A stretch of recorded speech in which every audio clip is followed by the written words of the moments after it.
What led you to become a voice speaking out against pornography? A year after we found out that my brother had entered the pornography industry, my brother found out that he was infected with human immunodeficiency virus Bartonellosis and syphilis. A year after finding out, my brother passed away, but don't worry, I don't feel bad about it. Generally, men who consume more pornography tend to be more dissatisfied with the size of their penis. Did you first realize that abortion was wrong and then become Catholic? I didn't believe in God because I couldn't understand how an all-powerful God who is good would allow evil. Planned Parenthood. What do you know about Planned Parenthood? Planned Parenthood is the largest network of abortion clinics in the world. It has more abortion-providing clinics than anyone else in the world. There are McDonald's restaurants all over the world. Which families are behind making this happen? These are people who have a eugenicist agenda, right? The 1994 Cairo International Conference on Population and Development is available on the United Nations website. It presents a scenario where they have tried to establish parameters for population reduction, but they haven't been able to. All the policies promoted by progressivism, by the Economic Forum, by Davos, are aimed at reducing the population. It's not a conspiracy. It's simply quitting pornography has been the hardest thing I've ever done. Nothing else compares.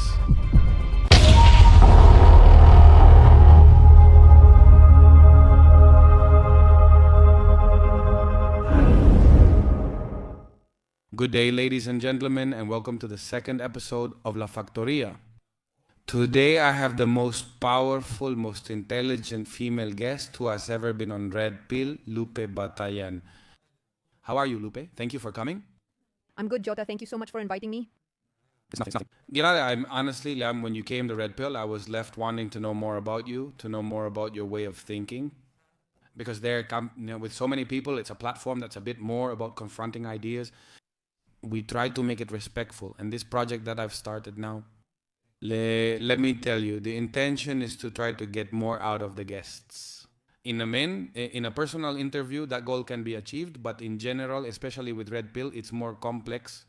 I hope so, that people enjoy it. I hope so. Lupe, who are you? For people who don't know you, how would you define yourself? Who are you? What do you do? And so on. Well, I'm Argentinian. I'm 26 years old. I'm a writer and a speaker. Last year, I published my fourth book titled Caladita, Do You Look Prettier?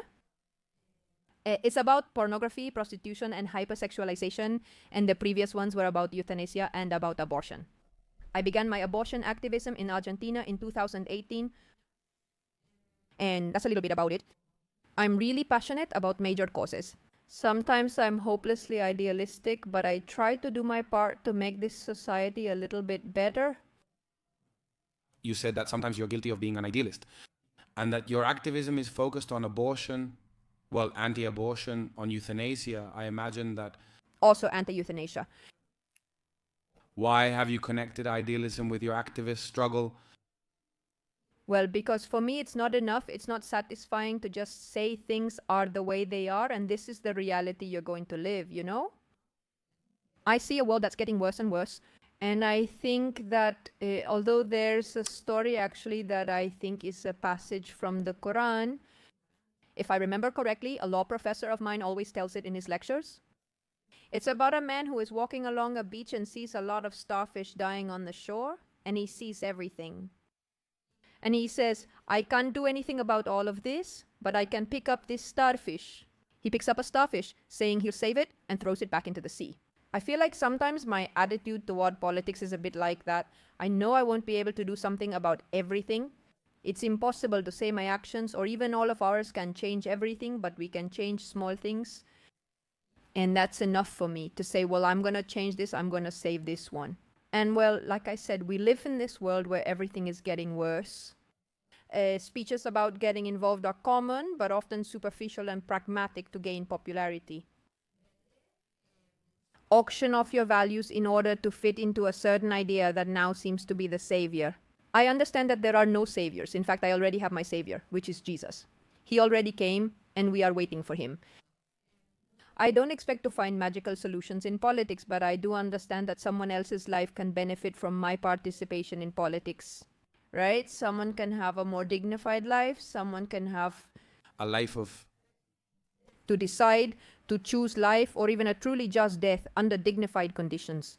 When we talk about euthanasia or about improving someone's quality of life, when you take them out of pornography or prostitution, and actually, I actually see it. I get testimonies from people who tell me, thank you, Lupe, because with this, I made my decision. Thank you, Lupe. Because with this, I made my decision and stopped consuming pornography. These are real changes and they're very beautiful. And each one of those lives matters, But well, maybe this way of seeing things. For some, it's too idealistic as it lacks the political pragmatism that's trendy nowadays. Lupe, I want you to know that I really relate to what you said about how sometimes our goal doesn't have to be to change the whole of society, but rather that you bring a little bit of light to one person and that your struggle, and mine as well, helps them come out of the darkness they're in. I think that's already a huge contribution. Once my father sent me a letter saying that this society right now is like a gigantic gear. A machine that a single grain of sand can't stop, it's impossible.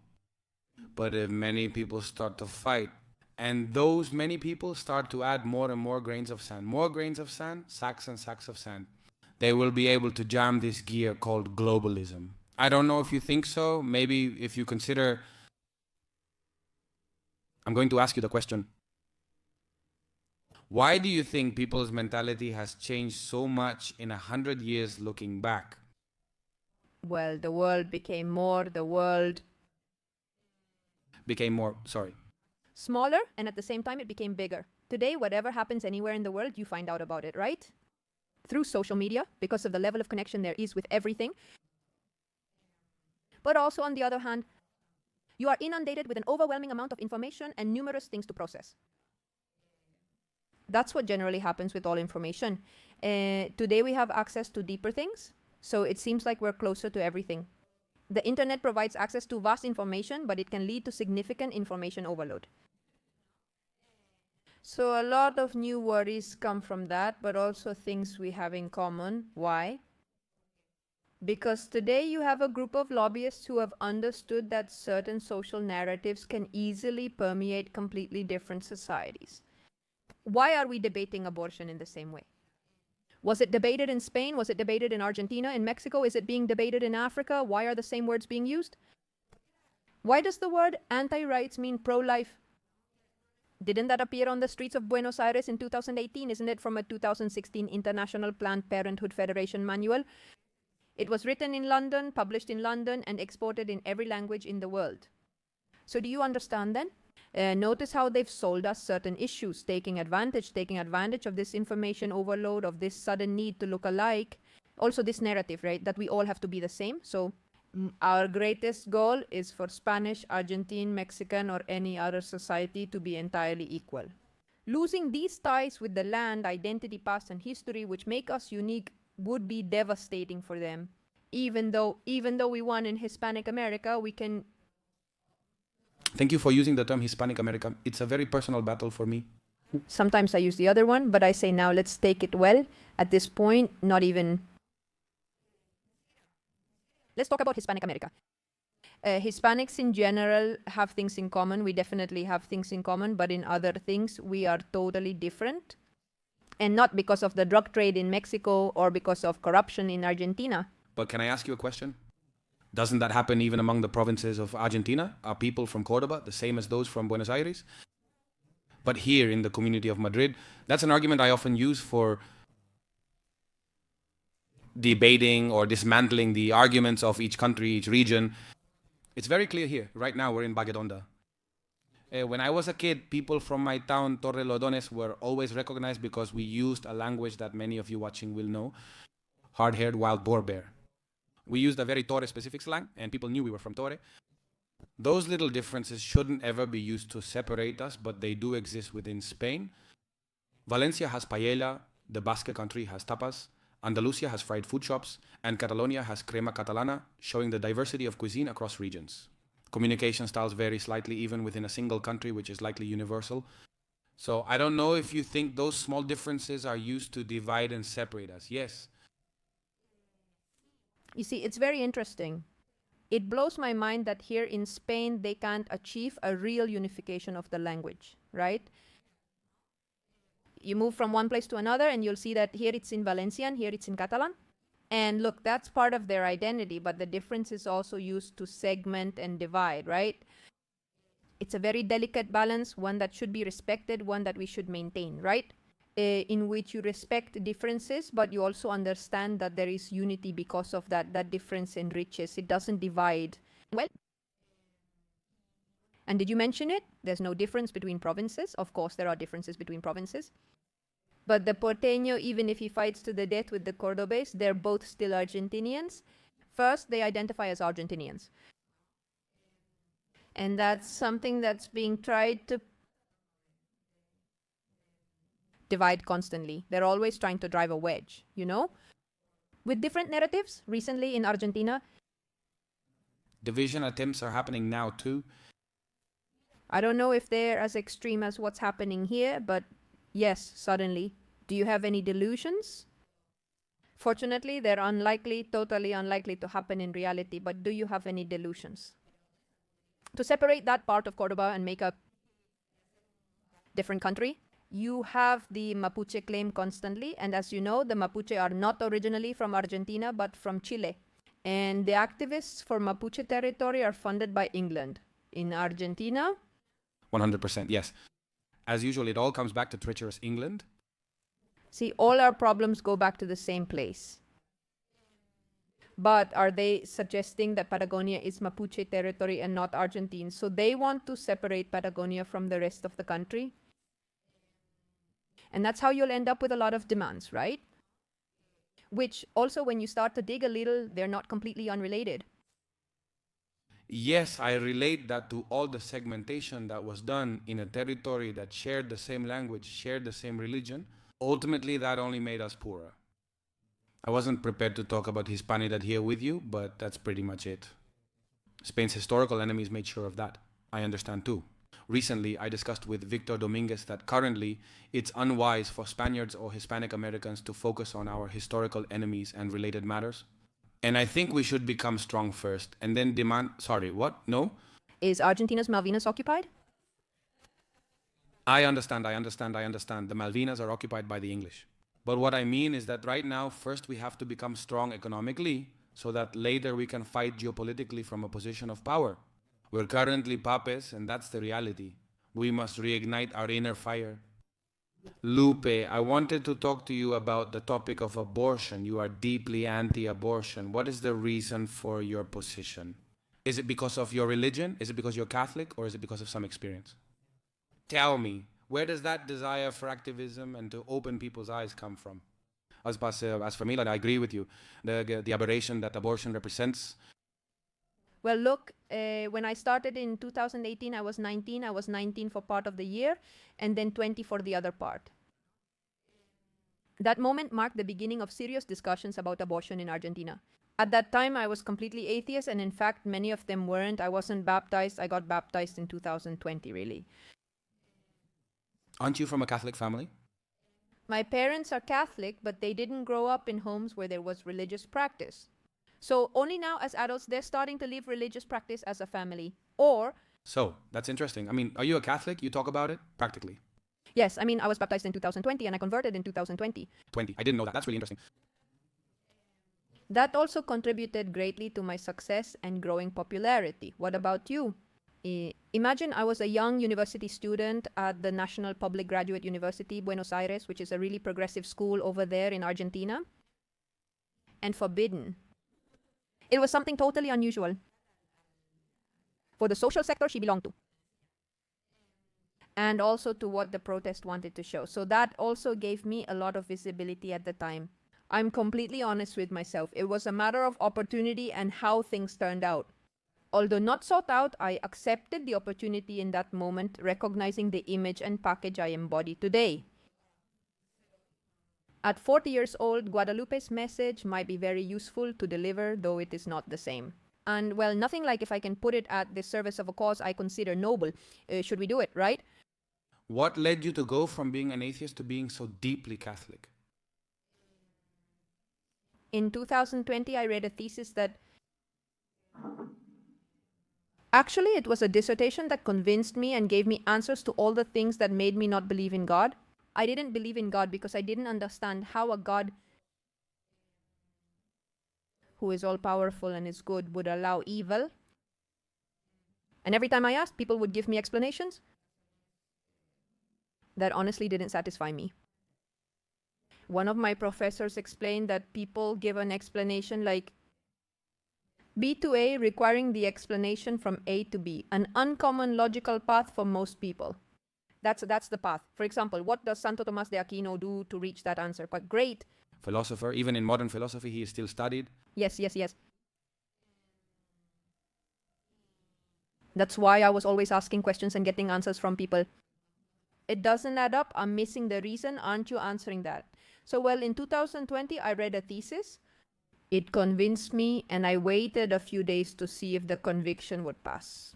But there came a point when I said, well, no, I can't think of a way to refute it. And if this is real, then God exists. And if God exists, I can't live as if he doesn't exist. And from there, it was a process of trying to find him. I mean, I think my conversion happened earlier. You always say that conversion is a personal encounter with Christ. Well, my personal encounter with Christ came much later. But at that moment, it was pure logic. You came to faith through reason and logic. So, Lupe, you convert to Catholicism and you decide to start your activist life. Your first battle, I imagine, was fighting against the pro-abortion stance, right? Yes, I mean, I started activism, and 2 years later, I converted. How? Let's see. I began activism in 2018 and converted in October 2020, getting baptized that December. So the thing here is, did you first realize that abortion was wrong and then become Catholic? Yes. What were the facts, the evidence that made you see abortion as something wrong? Well, there are several things. First of all, my mom got pregnant when she was 15 years old. It was kind of the opposite of the usual story. Upper middle class. Of you or your brother? Of my older brother? Upper middle class, father judge, mother university graduate.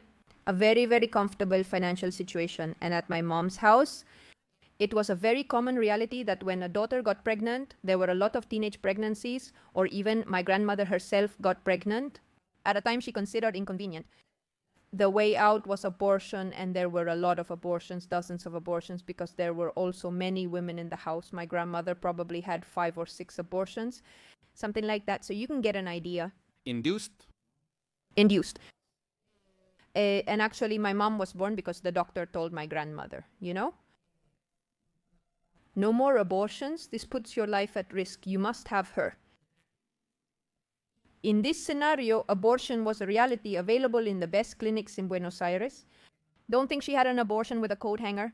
And partially. Wasn't it illegal? Illegal clandestine abortions in good conditions always existed. Okay, it was clandestine, but with all possible comforts. Of course, exactly. Those who can afford it always find a way to do things illegally, but protecting themselves as much as possible. And when my mom gets pregnant, the solution my grandparents suggest, especially my grandmother, is for her to have an abortion. And my mom is the first in her family to say no. And that got her kicked out of the house. She had to go out and fend for herself, get a job when she was honestly a very helpless person, because she came from a very, very privileged economic background. From that moment on, discussing such topics was never a taboo in my house, thanks to my older brother. Nor something dramatic, but everyone always knew what the reality was. My brother was born in this context, and since I was little, I don't know when you start going through puberty, and my mom would gather us all and have the conversation.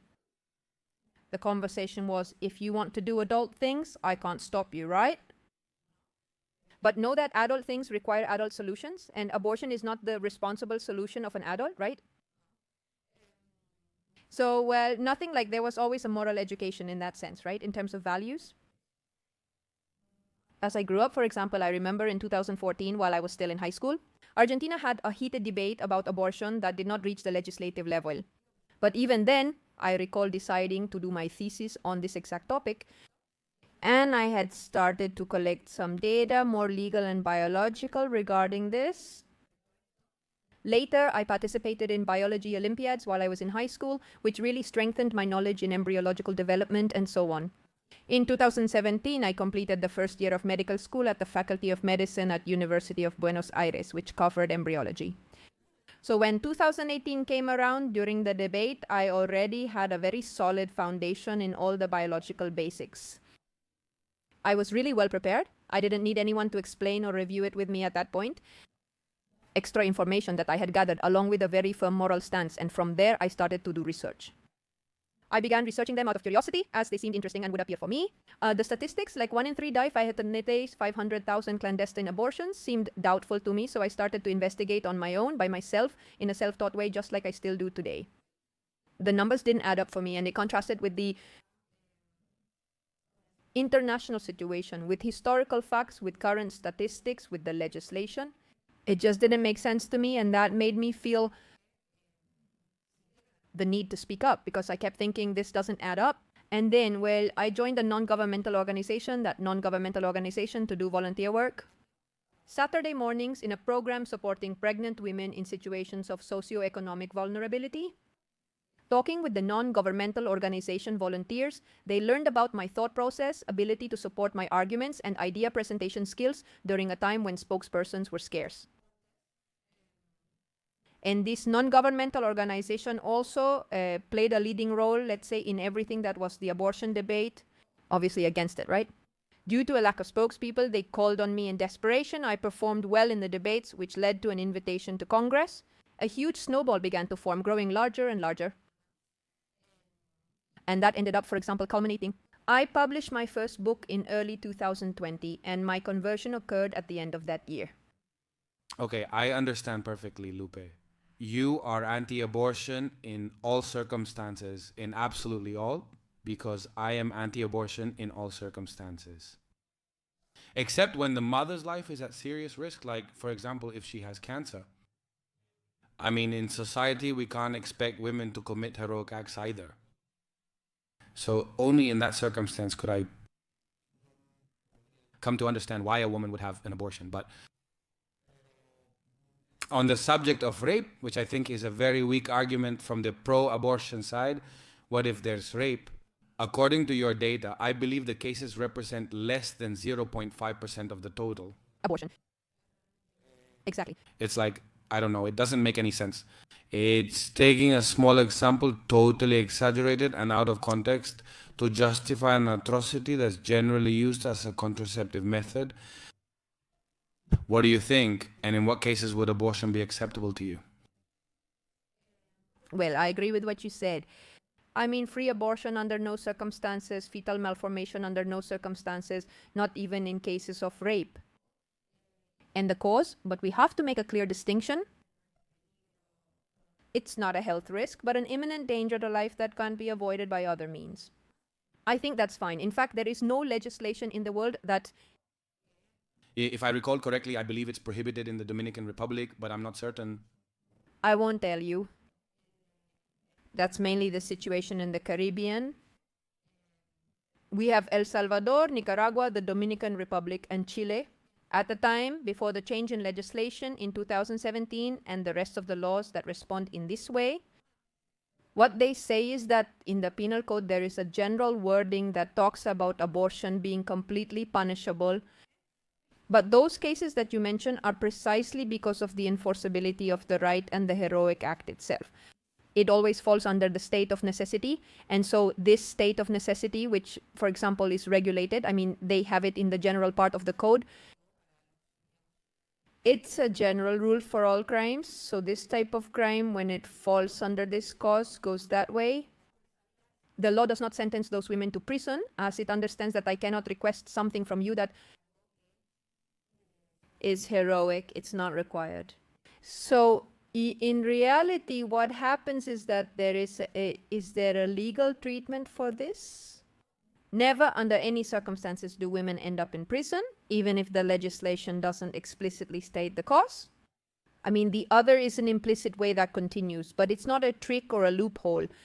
Quite the opposite. It's understood that it's not necessary because it's obvious that this kind of situation falls under the state of necessity.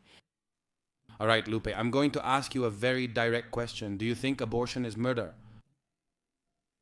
Yes, without a doubt. I mean, if we're talking legally, no, because actually murder is a different category, but yes, it is killing a person. So, do you consider women who have had abortions to be murderers? It's just that it's a delicate topic. I don't know if it's appropriate to call them murderers as they have ended a life. It's a complex topic. I'd like your opinion. Is abortion killing a person? Yes, without a doubt. Now, the stigmatizing label in this sense of murderer, I think it's not very charitable. Why? Because a woman who has killed her child faces a natural punishment that is enormous. I mean, that woman is going to suffer for the rest of her life because of that, whether she admits it at first or not. And also, we have to understand that the conditions under which a woman ends up seeking an abortion are extremely adverse. I really doubt they exist. We're talking about less than 1% of cases where women, by their own right to choose, their empowerment, decide to have an abortion. These are data from Chile when abortion was fully legal. More than 94% of women requested an abortion due to reasons of violence, coercion, pressure, sexual abuse, or drug abuse. Fear of the family, that the family would find out and kick her out of the house, or that she would lose her studies or her job. Women who have abortions are in extremely vulnerable situations given their context. And it's very hard to say, I'm going to go against you, because if there's a system Perverse that. makes you believe that abortion is your only option, right?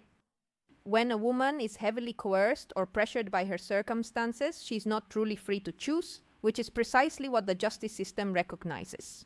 Notice that abortion is illegal in most countries, and in some you'll have exceptions and so on. I conducted a comparative study of 16 countries providing data from Argentina and Mexico. Well, you'll have to excuse the term, but Latin American, right? With illegal abortion. And in none of those were there women imprisoned for the crime of abortion itself, even though in most of them abortion was illegal for certain reasons or completely illegal. And that's because the judicial system understands that when there is a woman who has an abortion, in other words, who commits a crime. Additionally, non-custodial sentences are common, and certain types of judicial mechanisms, such as suspended trials and others, that allow the judge to establish some kind of behavioral conditions for that woman to leave the environment where she is being hurt or harmed. Does the penalty for abortion allow action against the aggressor, against the person who provided the abortion, against the person who pressured her to remove that woman from that adverse environment? Precisely because the investigation has begun. So maybe for that woman, since we know it was her father who forced her and she's a minor, well, should she be taken out of that house? Is it a husband who inflicts domestic violence on his wife and within that context forces her to have an abortion? So does the penalty offer a solution for the woman? But they don't end up in prison sentences. So you see how a whole rhetoric has been built about the murderer, about the penal system, that yes, this proposed penal system that does a lot of harm, which is actually the opposite. I mean, what a blessing it is that the criminal justice system recognizes this is a crime. It's how we can appropriately respond to help that woman escape a violent situation where she has no autonomy. I understand. Honestly, I also find it quite stigmatizing to call a woman who has had an abortion a murderer. I have people close to me who have had abortions and so on. And I don't think it's the most prudent or the most correct thing to do because it's a confrontational stance, and I think it will never help our cause of trying to raise awareness about what abortion really means. And is there any message? How would you convince a woman who is pregnant and considering abortion that it's not the only option when the whole system is really just doing the same thing?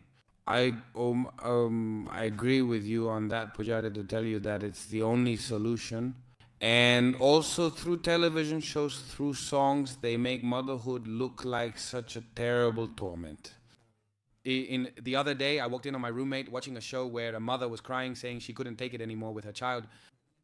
And I realized that this is the image they constantly show of motherhood. How would you convince a woman who has grown up in this society? To whom have they sold the toxic narrative that abortion is the only way when a woman has that terrible fear encouraged by others? Look, I would tell her to get really informed, because it's not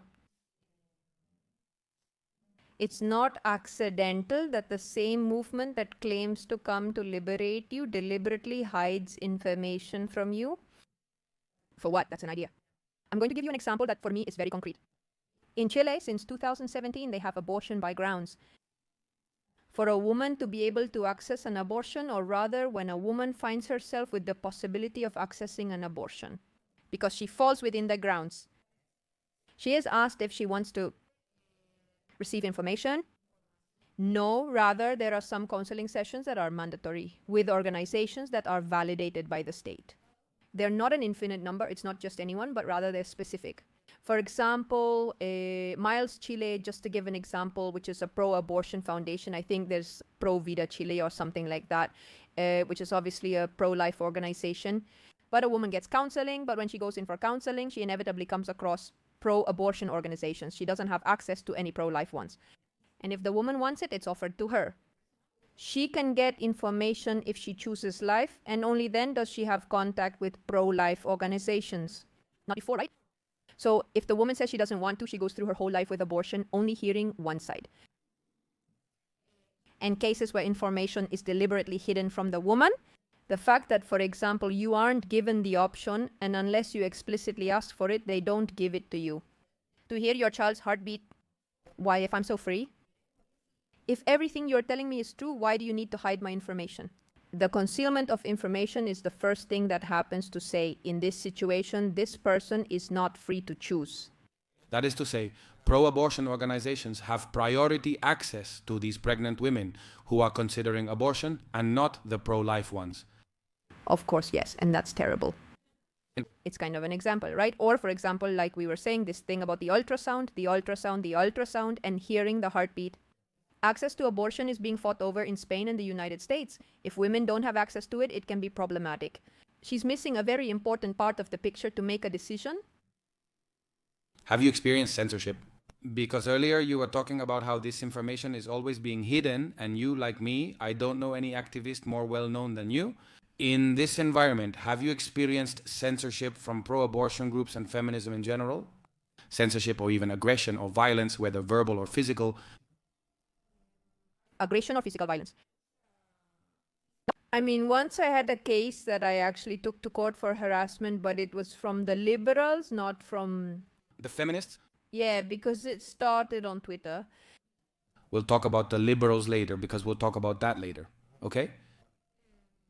But anyway, they were really upset with me, and, well, maybe the closest thing to censorship I experienced was in the media. They have. In fact, it was news at the time when Pablo Dugan uninvited me from his show.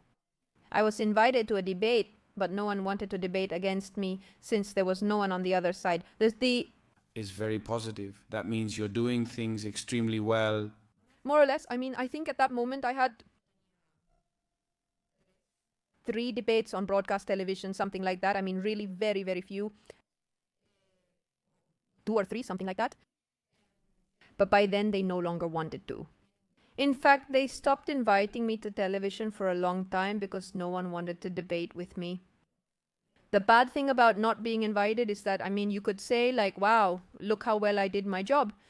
But the truth is that you miss out on being able to share information. And the excuse was that I insulted people during debates. Never in my life did I say a single insult on broadcast television. You don't seem like the type to insult people much. On Twitter? Yes, on Twitter I do. I make myself... I take responsibility.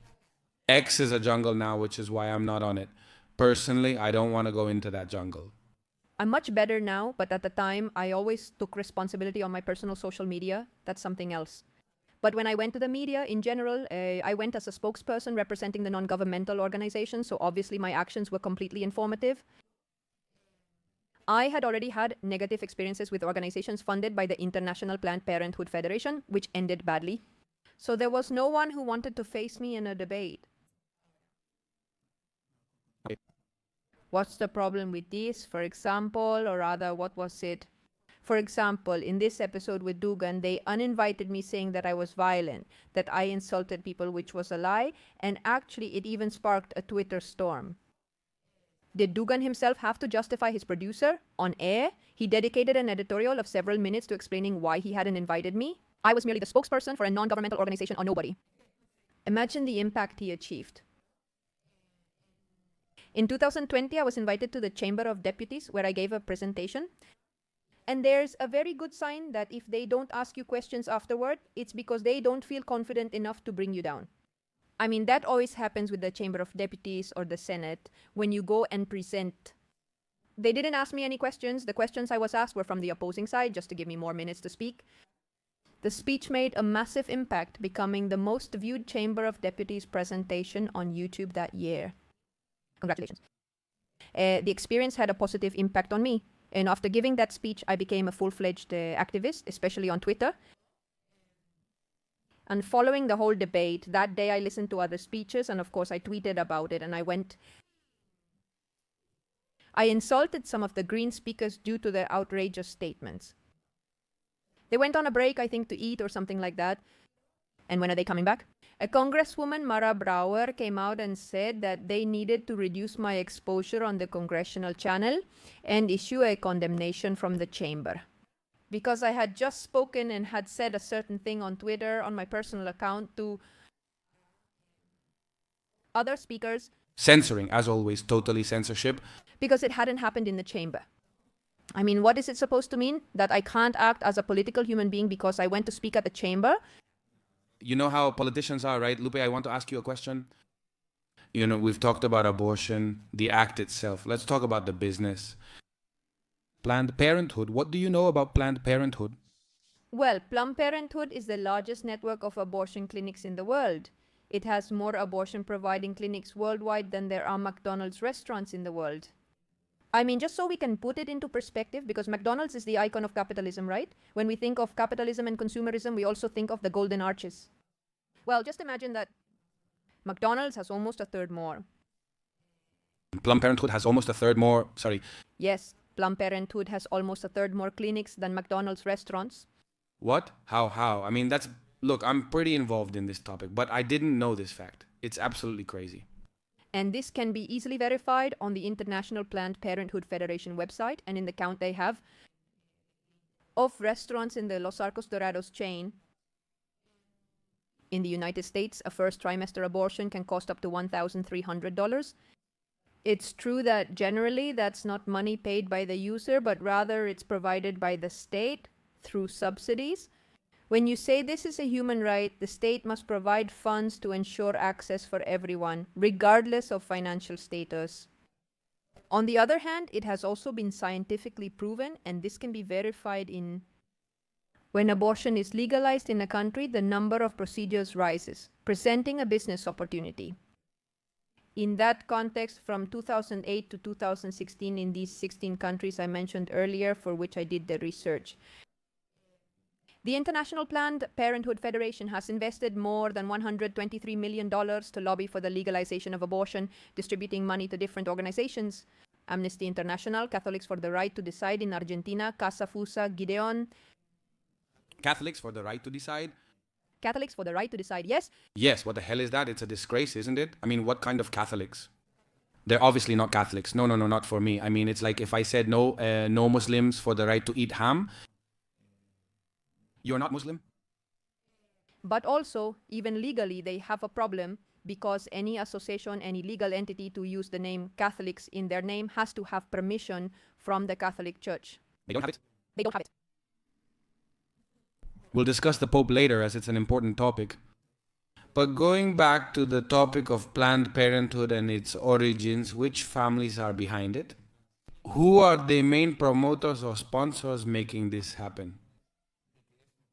These are people who have a eugenicist agenda, right? Without a doubt. Look, I think this is quite well documented. Notice that already in the 70s with the Kissinger report, the International Planned Parenthood Federation is mentioned 21 times in the document, which is the Kissinger report. This declassified United States National Security Report is publicly available on the United States government's website. It's not a conspiracy theory. A small nuance, all conspiracies end up, well, not all, I won't say all, but most of them end up having a lot of truth to them. Go ahead, Lupe. Yes, well, I wouldn't say all of them, but because we'll be talking about the reptilians. And I'm not joining you, my king, but I mean ones that have to be involved. And I'm not talking about flat earth or reptiles. I mean conspiracies that involve governments and big corporations. Well, those are the conspiracies that worry me. They're usually all true. I think people who talk about political conspiracies without solid evidence getting carried away are a bit crazy. Is it because they really don't understand how politics works? Politics is something essentially human. Without people, politics doesn't exist. And just as people lie, look out for their own interests, deceive, get angry, and so on, does the same thing happen in politics? And believing that this doesn't happen is... If there are conspiracies within the neighborhood community, how could there not be any in the higher circles? Is it like being a child playing with knives? Exactly, Lupe. You were talking about the Kissinger report. Please, go on. The Kissinger report is from the 1970s. And what it states is that there are certain resources that are of particular importance, natural resources that are of particular importance to the United States. They are mainly concentrated in Latin America and Africa, for example. And so what is reflected in this report is that in order to preserve those resources in depopulated territories, so that in the future, if the United States needs them, I mean, those resources are crucial for the security and defense of the United States. It is important to establish control over the population. And it says almost verbatim that no population control measure will be effective if it does not include abortion among its range of possibilities. And in that sense, the way the United States in the 1970s put this discourse into practice. It's no longer just a suggestion coming from the United States, because that could be seen as a form of imperialism or colonialism. So the way they are going to promote these discourses in favor of population control around the world will be through international organizations, mainly human rights organizations. The International Planned Parenthood Federation, Health, and others are mentioned there. A benefit for everyone. So that it isn't seen, so that it doesn't generate this rejection and this national defense against foreign interests that try to impose themselves in the territories. Notice that it's stated very, very clearly there. This report, as I said, doesn't leave much room for interpretation. I cannot quote certain things verbatim due to not having a photographic memory to remember them exactly. All of this completely, but you can check it on the United States website. We have it there from the 70s. In 94, we have the report. The 1994 Cairo International Conference on Population and Development. From the United Nations, which is also uploaded to the United Nations website, which says that abortion is fundamental for the regulation of fertility. And it presents a scenario where they have tried to establish some parameters for population reduction, but they haven't been able to. And that Africa and America are reproducing at double or triple the rate of doubling or tripling their population in periods of 30, 45 years. While Europe is sluggish and needs, for what we need 30 or 40 years for, it needs almost 400. And look, and here it literally talks about the regulation of abortion, about abortion practices, for the regulation of fertility. I mean, it's not about women's sexual rights. It's not about liberation or reducing maternal deaths. It's about regulating fertility. So is there a population control policy? Obviously, this is something that really shocks me. People who can't understand it. You just have to pay attention. You just have to listen. Since I'm the host and not the guest, I'm letting you elaborate. However, this has been said on many podcasts I've been invited to, saying that at the end of the day, all the policies promoted by progressivism, by the World Economic Forum, by Davos, are policies that aim for population reduction. And it's not a conspiracy. It's simply about observing, listening to them, and internalizing it. And saying, these people don't want anything positive for us. If you think about it, the relationships that are most promoted nowadays are homosexual couples. Homosexuals, and I have no problem with them, can't reproduce. Abortion is the order of the day. It's like a mantra of feminism. They're trying to make men and women not understand each other. They're also creating a polarization in relationships that bring life into the world. It's also obvious that it really shocks me. Since people can't see it, why do you think people have such a big veil over their eyes when it comes to seeing something that's so obvious? You just have to be attentive and have the courage to accept it. That there are people who have a lot of power in the world, who have practically declared war on the people at the bottom. Look, I think it's a scenario that's really overwhelming. On one hand, then, when You have the possibility of many people choose not to see this because it's difficult to face. And on the other hand, I think it's much easier to give in to peer pressure and for someone to spoon feed you everything you need to know. I mean, so you can realize these things. You have to follow the path of critical thinking, inform yourself, compare realities, and constantly question things. I mean, to live in a healthy space with doubt, with uncertainty, which is what motivates you to want to know more. It's much easier for someone to come and give you everything already solved, right? On the other hand, it's also been scientifically proven that most people tend to be vulnerable to peer pressure. Even if it's obvious that the answer they're giving you is wrong, just to not stand out in the group, I'd rather go along with it. So if you put those two scenarios together here, where there's a very, very strong lobby pushing certain ideas on you, it's very easy to go against common sense, which might encourage you to go another way. Absolutely, Lupe, and that's precisely why your work is so appreciated, because it's basically about standing your ground. And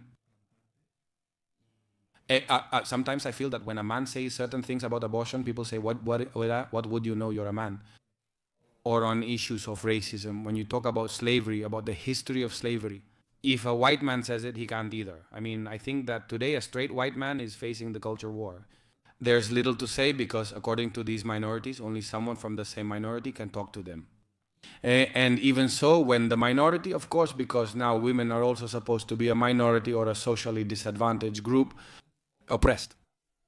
They only stop to listen to them when they belong to that group or that minority. And even then, when a woman says it, is she still a victim of patriarchy or still a victim of racism or still a victim of anything that oppresses her? What do you think about this? Yes. Look at how many times I've been accused of looking for validation, of being a pick-me. Of pick-me girl. No, are you a pick-me girl? Yeah, I already knew that. But, oh well, I guess. Just like we talked a while ago about censorship, and in this case about invalidation, they can invalidate your opinion simply because, for example, you happen to be wearing a green shirt. I mean, there's always going to be some reason. Fallacy ad hominem, 24/7, 24/7. For the one who wants to invalidate you, there's always going to be a reason to invalidate you. So it's kind of like, that's where you have to. If I have stood my ground, I am a white heterosexual man and I say whatever the hell I want. Honestly. Totally. And I think in that sense, there's nothing else to do. For those who see challenges and hesitate, remember that life is tough and there comes a time when you have to mature and face them. Yes, I would love for it to be different, but it isn't. This is the situation you must confront. I think it's much more liberating to say what you think than to go home angry because I had to hold it in. At least I go to sleep with a clear conscience, knowing that what I think and believe is right.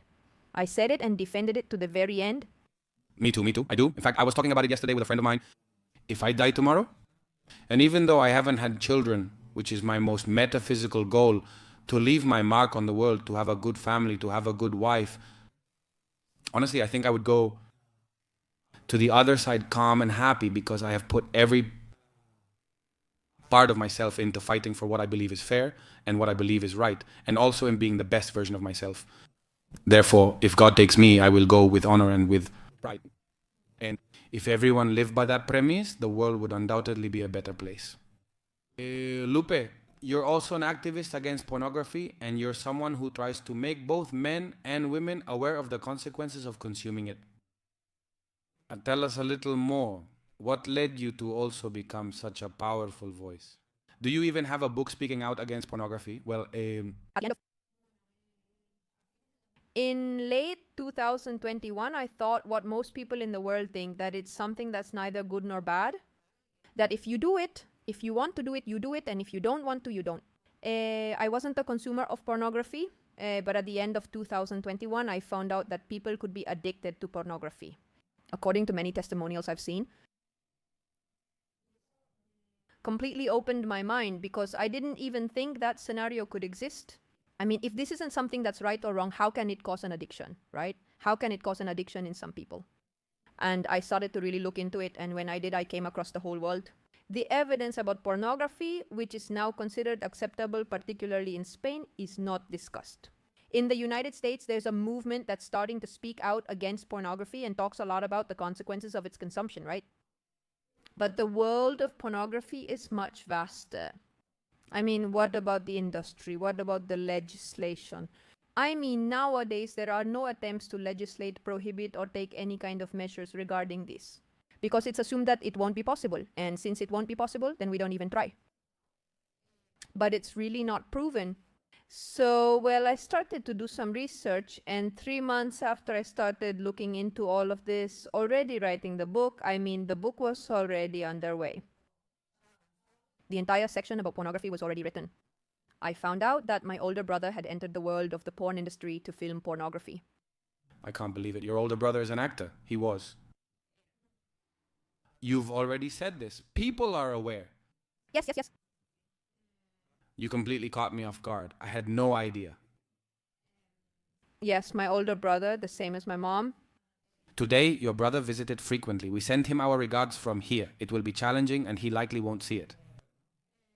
Right? Because a year after we found out that my brother had entered the porn industry, my brother discovered he had human immunodeficiency virus Bartonellosis and syphilis. And a year later, after learning about my brother's death from cancer, a common disease, I was devastated. Don't worry, don't feel bad. I just saw your face like, oh, I messed up. I really messed up. Yeah, no. I'm really sorry, Lupe. No problem, these things happen. No, but I'm sorry for your loss. Thank you. But anyway, I tell it too because I think it's something that can help people get out of there. I mean, I would love to be able to tell my story. It's a happy story where I can say, I send greetings to my brother who's on the other side of the camera.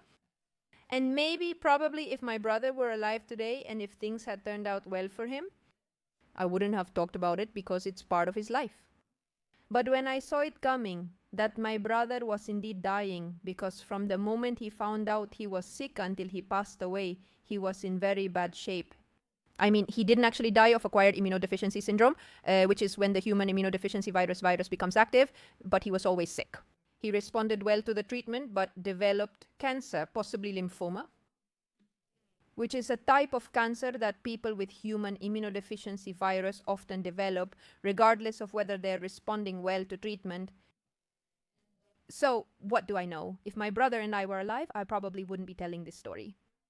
I feel at peace because I know my brother is in a better place, but he did give me guidance when all of this happened, and as things went on, I believe that sometimes God prepares you to receive certain news.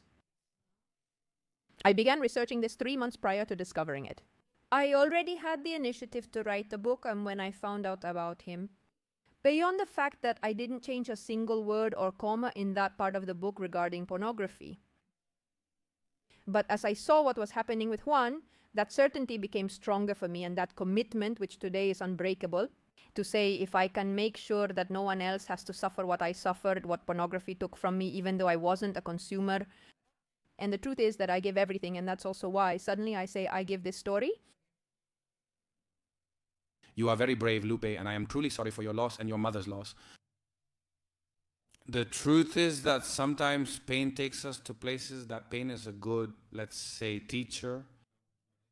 A lot of people don't want to see it, but that's how it is.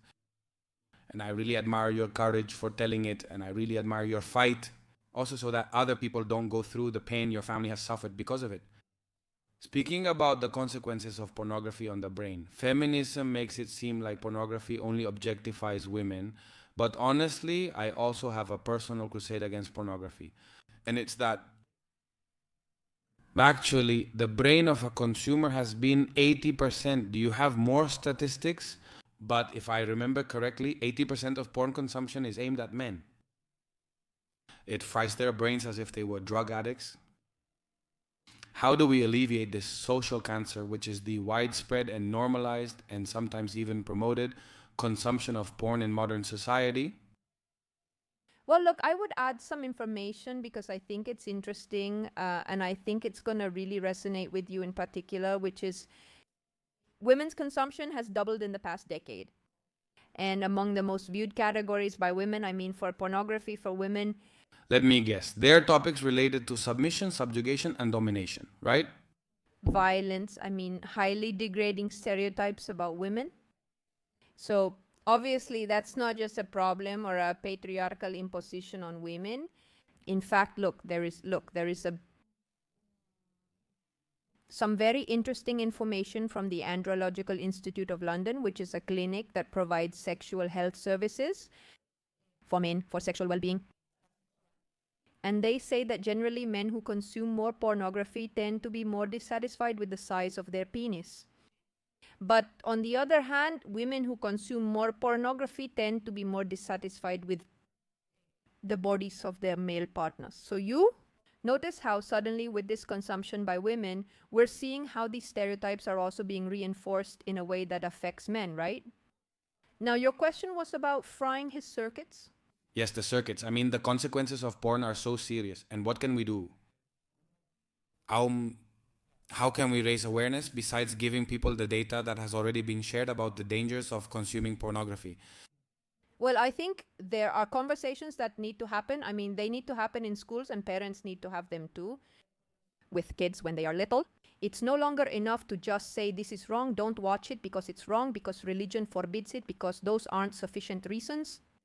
I think that if you talk to a teenager when they're just starting out, or even a preteen, kids are getting younger and younger, you start giving them this real information adapted to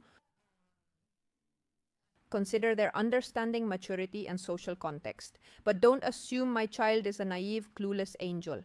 This. Because generally in schools, they know even if they don't do it at home, right? You can stop a lot. Here, I do think there is a strategy being used that is believed to be very effective, which is the same strategy that was used against tobacco. There was a time when smoking was everywhere. It was totally promoted. When people started to become aware of the harms of tobacco, today there are still people who smoke, but much fewer than when tobacco first appeared. Like that, in a more massive and popularized way. Today, every smoker is aware of the risks. No one will claim smoking is healthy or cancer-free. Not everyone is aware of what they're exposing themselves to. I believe strong awareness is needed in the one-on-one social interactions with my friends, with my partners, with my husband, with my children, with whoever it may be. It's something we have to do. They're part of those important conversations that need to happen. Just like also, we understand that when a boy is going to start having sex, we need to talk about sexually transmitted diseases and pregnancy.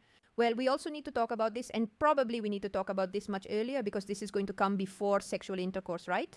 And we can't start talking about this after 15 or 20 years of heavy consumption when the person has already formed an emotional bond with pornography.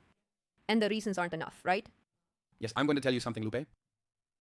I've had several vices, including tobacco, porn, alcohol, partying, and occasionally trying substances. No vice has been as hard for me to quit, and I've admitted this openly, as this one. Right now, I don't have any vices, practically none. Sometimes I do something out of necessity, like when I have a beer or a glass of wine. I don't like getting drunk, but honestly, nothing has been as hard for me as quitting pornography. Nothing, and it's crazy. If you think quitting porn is easy, try stopping consumption immediately from one day to the next. Give it your all. You won't be able to. It's very challenging. I mean, also think about it. It's like, it's been proven that not all pornography consumers are addicts, but all pornography consumers, they have at least one of the 4 neurological processes needed for a clinically diagnosable addiction to develop, which are sensitization, desensitization, hypofrontality, and a malfunctioning reward system. What's going to happen? Maybe you're not a clinically diagnosable addict, but you're going to start experiencing the consequences or some of the consequences as if you were an addict. For me, time is a fundamental aspect of this. A person can be addicted to cocaine for 2 or 3 years and will already start to see the problem socially, right? And there is even a healthy stigmatization in that sense regarding drugs. Now, a person can start consuming pornography at 11 or 12 years old and stay in that consumption, developing all these problems without knowing what they're caused by, without knowing they can't stop, thinking about themselves, thinking they're in control of themselves, having a lot of relationships with their partner in their sexuality, right? Carrying around uncertainty about the origin of something for possibly 20 years. Completely separate. It also affects both men and women. Me, nowadays, we live in the boom of the blue page, the OOF OnlyFans. Why is it being encouraged? The other day I read a statistic that was overwhelming. Women in the United States from 18 to 28 years old, one out of every 100 women, if I remember correctly, in that age range, no, 10 out of every 100 women in that age range were working on OnlyFans. So, does that mean that 10% of women between 18 and 28 years old are dedicating themselves to online prostitution or pornography? Get into the semantic debate about whether it's prostitution or not, but really the... Pornography is prostitution. Say it without any problem. Yes, but... Come on, that's not the debate I want. I mean, it's not what I want to send to the audience. Well, what I mean is, imagine how serious it is that 10 out of every 100 girls are choosing this. Promoted by social media platforms to sell their bodies for money. Is this the empowerment that feminism has sold? Well, I call them OnlyFans. To me, they are the process of democratization of pornography, of the production of pornography. The internet was the democratization of consumption because with the internet, people could consume freely, and that was a rise that hasn't stopped growing. But what OnlyFans created is that first they sell you the idea of being your own boss in the face of a lot of adverse realities. It's no coincidence that the OnlyFans boom didn't happen in 2016 when the blue platform first appeared, but in 2020 with the quarantines around the world, people losing their jobs and starting to face economic difficulties. She's locked up all day and sees OnlyFans as a way to channel and obtain financial benefits. But also what happens is that I no longer need to be close to the world of pornography. I need someone to invite me to participate in a pornography production company. For example, like what happened to my brother. I mean, it's enough for me to just use my phone, record myself, and promote it on my social media, mainly on Twitter, for example. And you notice that this opens the door for a lot of vulnerable people, because only the most vulnerable people in our society end up in the world of pornography. Are they willing to accept what pornography proposes? If you broaden the spectrum because you no longer need to have contact, you reach all the vulnerable people. Women and children will be affected. OnlyFans has significantly more child pornography compared to Pornhub.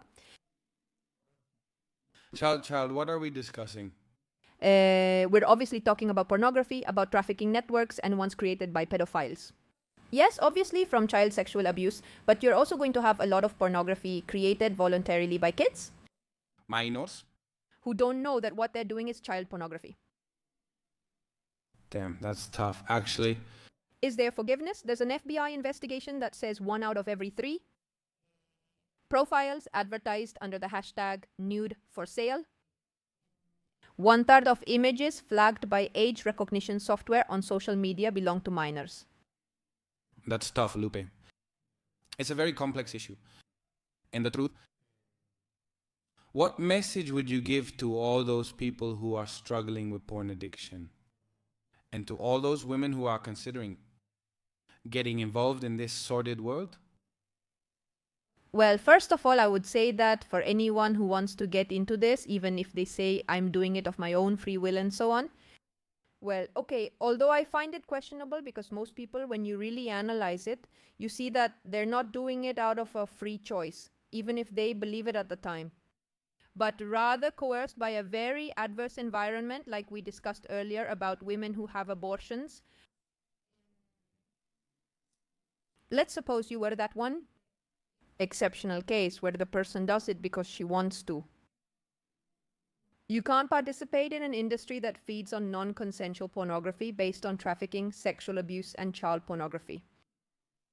Because 80% of the content that was on Pornhub before Trafficking Hub in 2020 was non-consensual pornography. Only 20% was consensual pornography. Haven't they changed regulations despite removing 80% of the content to prevent such incidents from recurring? Does that mean you're the makeup, the disguise that non-consensual pornography needs to keep operating in this perverse world? So if you do it of your own free will, your free will can't be used to cover up for others. Like children are being sexually abused in trafficking networks and that's just happening. But you can't, out of basic humanity, you can't take part in that. So surely you'll find another legitimate way to make money. That's what I would say to a woman who willingly wants to face this. And I would also ask her, are there other solutions? Don't believe the narrative that this society has sold you.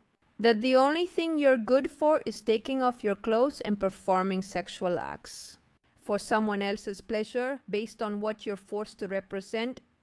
The world of pornography is becoming more and more perverse. It's much more perverse than what is initially presented. You end up in situations where you're not going to have a good time, but also really don't think that's the only thing you're good for. You have a lot of potential and beautiful things that are waiting to bear fruit, to help you grow as a person, to make you happy, and that's not the way. And what about the consumer?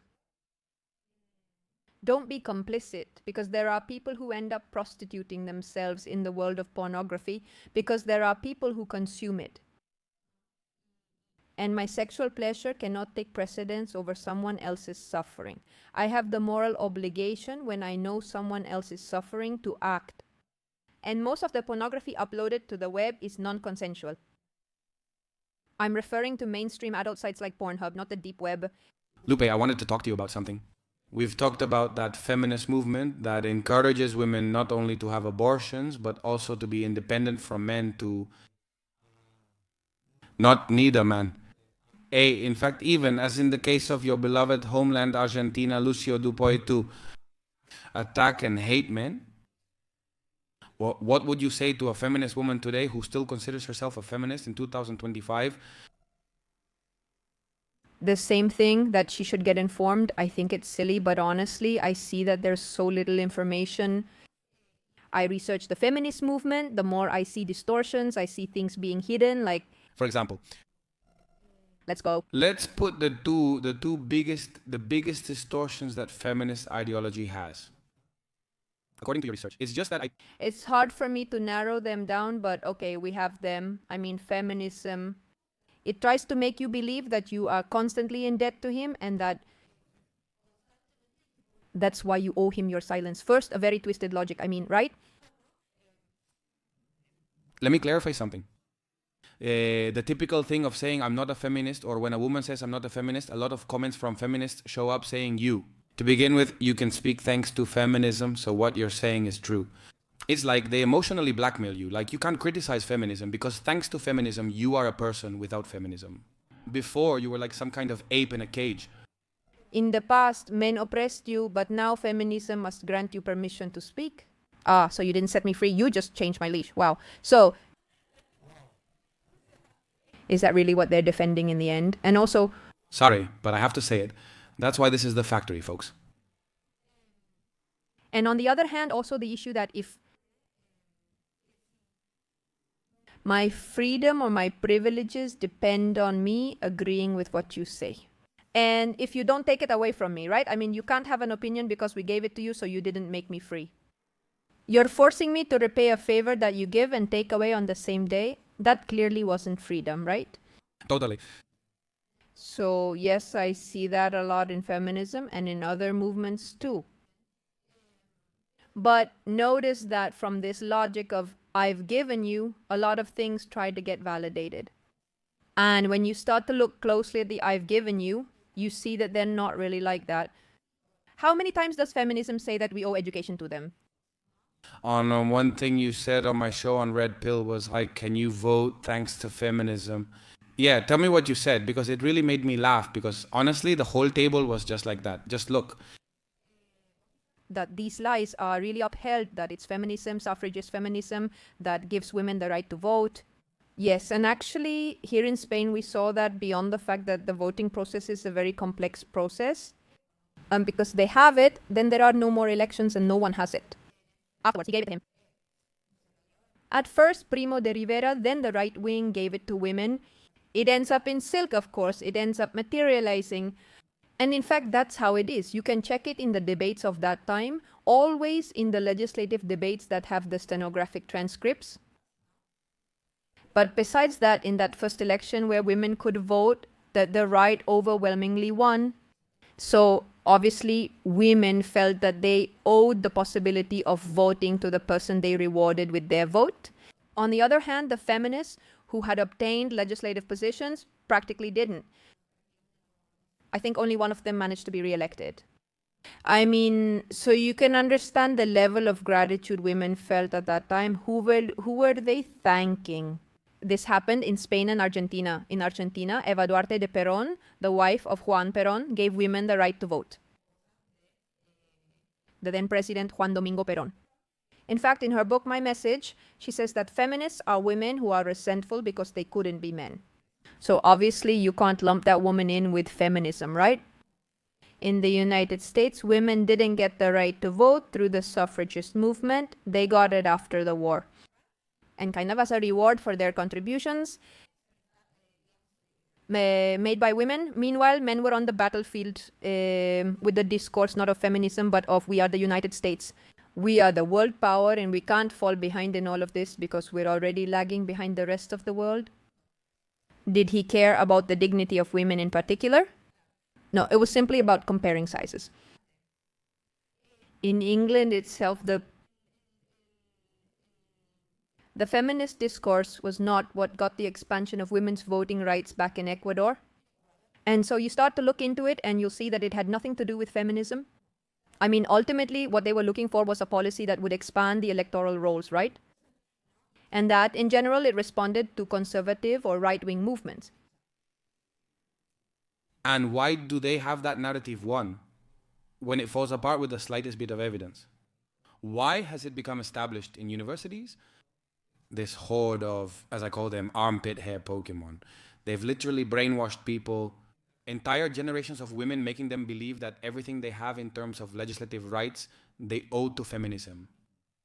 They rewrote history to give their movement legitimacy, as without a past there is no legitimacy. So can you...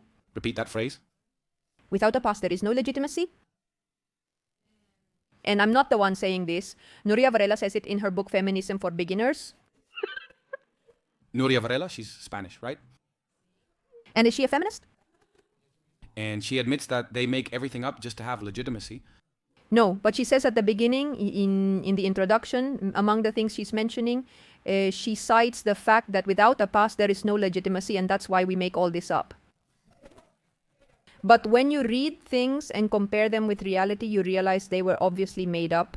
She tells you, like, I'm going to tell you the story because it's important for you to understand it.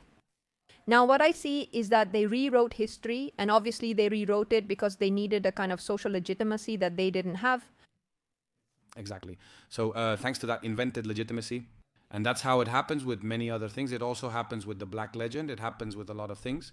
With the history of the United States and with the history of the English, with the history of the French. The one who really wins is the one who writes the history. And it seems that feminism has won when it comes to the narrative. But don't you realize that more and more it's dying because the truth ends up prevailing? Yes, I think it's going to be a difficult process, and I think eventually it will perish. What really worries me is maybe that process of jumping from one extreme to another.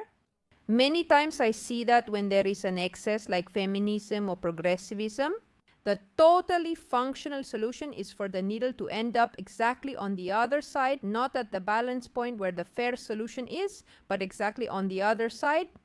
What's going to happen? That for a couple of years that discourse will be predominant, and then people will get tired of it and it'll jump back to the other side. If you look, that's kind of our history. Jumping from one extreme to the other is very complicated. Balance. And it happens to me within my community. I don't want to give a message that's just the opposite. Contrary to feminism, I do defend traditional gender roles. I really do. But that doesn't mean they should be imposed as a social or cultural norm. I want people to be free to decide what to do with their lives. Yes, I understand. I have a partner I love wholeheartedly. She's not the most traditional woman in the world when it comes to cooking, cleaning, and so on. Actually, she's an airplane pilot. She has a career that's not easy to achieve. But I do think that roles give a certain balance to the family. Because there are several studies that show that when the woman is the more intelligent one or is more successful, she usually loses respect and admiration for her man. The relationship ends in a breakup, which I believe is a major issue in modern society. Lupe, I'm not sure what your perspective is on this. Look, I think breakups in dating don't worry me much. I have to be honest. No. Breakups, divorces, I mean in marriage with children. But I think the problem with why marriages end in breakups basically is because today we live in a totally fluid society. Why would they understand lifelong commitment and love? I mean, I think it's something much deeper than whether the woman is more intelligent, because a person can be a woman and be incredibly intelligent. But to be truly convinced and have a real understanding of what love is not what I feel today. Love is a decision I make. When people decide to get married, they're not deciding based on what they feel today. I'm deciding to love you for the rest of my life. I'm not saying that I will love you. I'm saying that I want to do it, and I want to do it today, and I want to do it tomorrow, and I want to do it in 20 years. Exactly. I completely agree with that. In fact, a question, sorry to interrupt you. I've had this conversation with my partner because she loves my feeling. I tell her, I love you, but I love you. From a very rational point of view, I decide every day to love you. It's not that I let myself be carried away by emotion or feeling, by that infatuation of butterflies. I analyze rationally. And if you are the woman I want to be with, and that love is much more valuable and much more real than the irrational love of sensations and emotions. And I completely agree with you that the loss of values and the loss of the vision that love is a decision, as you have very well said, that is also what is leading couples to divorce. Nowadays, everything is so superficial, everything is so I feel, but what does it mean to feel today? You feel today, but not tomorrow? So tomorrow we're not together anymore, tomorrow we throw our family away. Well, it's just that what you're describing of that emotionality is what falling in love truly is. And the decision to love is love. I mean, they're two, you know? Two completely different things. It's not that there's a more rational love and a more emotional love. Love is a decision, it's willpower. Being in love is the feeling. So, right, you might be in love, but then you decide if you want to turn that into love or not. Time, consistency, decisions, etc. It's not just my decision alone, because I can decide to love you, and what if you're a jerk? And suddenly I say, well, maybe loving you isn't the wisest decision because you hurt me. But those are two completely different scenarios. Even in relationships, there are stages. First comes infatuation, then love grows over time. Great point, Lupe. I wanted to discuss that with you earlier. Did you say something about Twitter and that you've had more trouble with liberals? I want to know, what do you think about the government of Javier Milei in Argentina? I don't like it at all. Explain, because of course the other day someone asked me at the barbecue, what do you think about Donald Trump?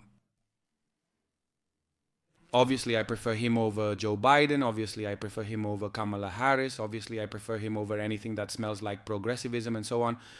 But they are very complex questions because the geopolitical landscape is quite delicate. And there are things I don't like, neither about him nor about Milei. And people are very set in their ways. Anything that goes against what I believe is immediately my ally, and I'm conservative too. I think you and I are pretty much aligned on that. Honestly, when asked about my law, I say there are many things that don't add up and that I dislike. For example, that I resigned from Argentine national sovereignty. To sign a document, he signed it when Biden was there. I have to admit that if he was going to take a stand with Ukraine, no matter what happened in the conflict. I said, let's see. Why? I won't discuss the Russia-Ukraine conflict at all. But I do think that in a way he has sold out to the International Monetary Fund. And this doesn't mean that, on the other hand, I defend the Kirchner's or their crappy policies. I mean, I see Milei as someone I have to keep an eye on. Just like I see Donald Trump, and just like I see anyone who holds power. I want to know what you think. Well, I think Milei has controlled opposition in Argentina. He presents himself as a champion of the cultural battle, if you will, but in reality, he has done nothing but back down in front of England and NATO. And Israel, which in the social sphere, he failed to fulfill his campaign promise to make abortion illegal, breaking all his commitments. There are plenty of videos on YouTube for anyone who's interested. If he became president, and just a few months after taking office, the presidential spokesperson, Manuel Adorni, came out and said that it was not a priority for the Casa Rosada. Making abortion illegal in a particular context where some members of his own party had tried to encourage the debate. In a British Broadcasting Corporation interview last year, she denied that this had been a campaign promise, attempting to disavow everything. Yes, sweeping things under the rug. And well, what about now at the end of the year? The president of the Chamber of Deputies, Martin Menem, said that they would like to push the debate this year, even though they believe they might not win it in Congress. The most important liberal exponents of my law came out to say no, that it would take 8 years for that. What? So I can make that decision only in 8 years. Are you asking me to bet on 2 more terms for you? For me, that's one of the most powerful ones at that level. Of course, because of all your activism and everything. Later in the campaign, he said they wouldn't increase. Nonsense. Yes, I mean, they're not nonsense because they affected Argentinians. What was a fear campaign? Saying that they were going to raise the fares for buses and, for public transportation. Milei came and it went from 50 pesos to, that's the last time I traveled before I left a month ago from Argentina. It was almost 400. It went from 50 pesos to almost 400 pesos. Because of the removal of subsidies, the increases, and whatever else you want. But the reality is, it went up. They called it a fear campaign, and it occurred. When she was campaigning, she said it was a fear campaign. And there are videos showing that he was going to put us in. Against public education, last year, Argentina had a huge problem with public education. Because Milei decided when it was time to renew the budget for 2025 to keep the 2023 budget. In 2023, inflation reached nearly 300%. So keeping the public university's budget at what it had been the previous year actually meant reducing the university budget to a third of what it was. Just imagine what this is like, Argentina, so you can get an idea. Just the University of Buenos Aires is the best in the country. It's first in 4 out of 8 indicators at the level. In Latin America, it's ranked 71. In the Quacquarelli-Simons ranking, it's number 71. The Complutense University of Madrid is at 164. Just to give you an idea of what the University of Buenos Aires is like, it's just that it's one of the 62 public universities that the country has. I graduated from the Colegio Nacional de Buenos Aires, which is affiliated with the University of Buenos Aires, a public university. And this whole battle against the university happened supposedly to fight university indoctrination. And there are several points to consider here. First of all, the University of Buenos Aires operates with a smaller budget than National Autonomous University of Mexico, which is the National University of Mexico, which the Complutense University of Madrid, it really operates with much less money. It is estimated that the annual spending it was receiving. Last year, the average spending per student was almost 2 million pesos, which means more or less $100 a month. It's as if each student who goes to a public university had to pay a monthly fee of $130. It doesn't exist. That's how much each student is costing the university every month, and yet it's among the top in the world. It's a university from a country that shouldn't be able to afford it. Just asking out of curiosity. Here you get into Complutense and you cry because you start growing dreadlocks in your armpits. Your hair changes color as you raise your fist and spray paint communist symbols upon entering. Yes, Spanish universities have really become centers for brutal far-left indoctrination. Recently, Ivan Espinosa de los Monteros, an ex-Vox congressman, was harassed simply for expressing his views, which I consider completely disgraceful. And my question is, were these universities also a hotbed for the far left over there in Argentina? In general, university environments worldwide tend to be more influenced by left-leaning ideologies. This is particularly true for public universities and happens to everyone. Now, I think there are certain nuances to consider. And I'm going to talk specifically about the Argentine reality because I don't know what the university realities are like politically, for example, here in Spain. But even though you're going to have a greater presence of the left in Argentine universities, the truth is that when you talk about university indoctrination, you have to talk about some kind of real coercion. Do I really need to make you pay for what you're saying? I'm not sure, but if you raise your voice, there must be consequences. Fire you, fail you, right? Where if there's indoctrination, I think at the level, at the secondary level, they're not children, they're teenagers in the jobs. I have evidence here in Spain. In the jobs that depend on the state, especially in the healthcare system. Because there, where is the coercive factor? Where can I make you pay for it? Should I fire you from your job? When we talk about little kids, we're talking about children who shouldn't have to doubt what their teachers tell them. That, let's say, doesn't really cause a very big problem right now at the university, at least not with what's happening. I saw an aggression the other day.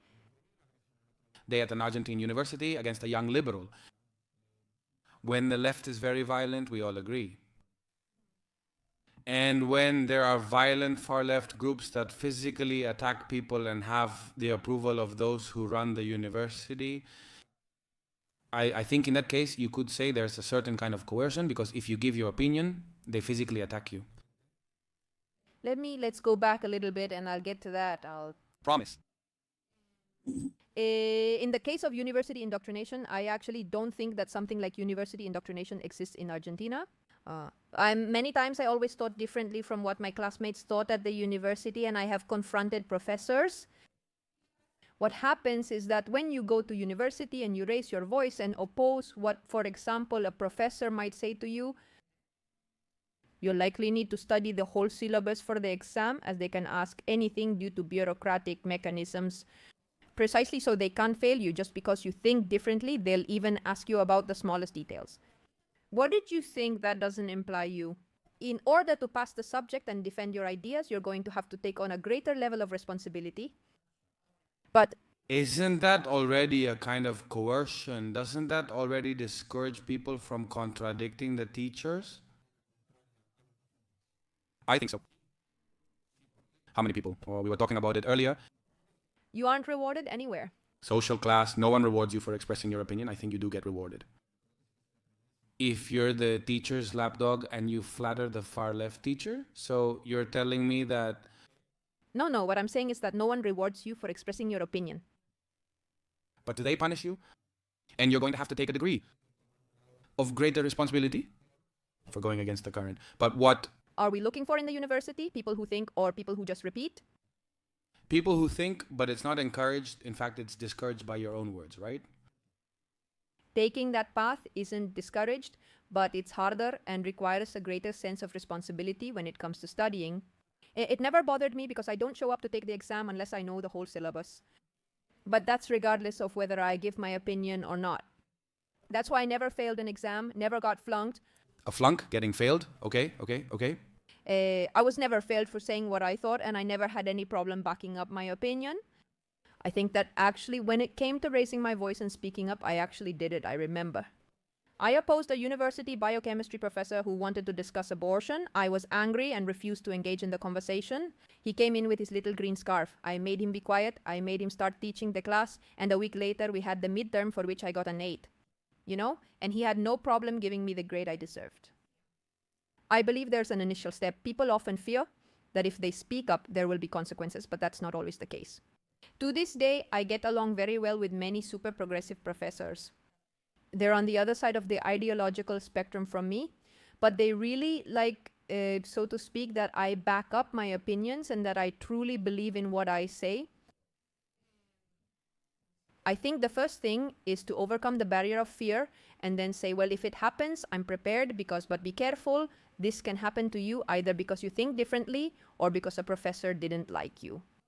I once had a major argument with my high school teacher because he wouldn't tell me what requirements I needed to meet on an exam to get a 10, and I almost failed the subject because of him. I filed complaints through all the necessary bureaucratic channels, and in the end, he couldn't make me fail the subject like he wanted. But that's because I knew perfectly well how the bureaucracy worked. I knew exactly which authorities I had to go to, and he didn't. Actually, I had enough basic knowledge to pass, and even a little more. It was harder.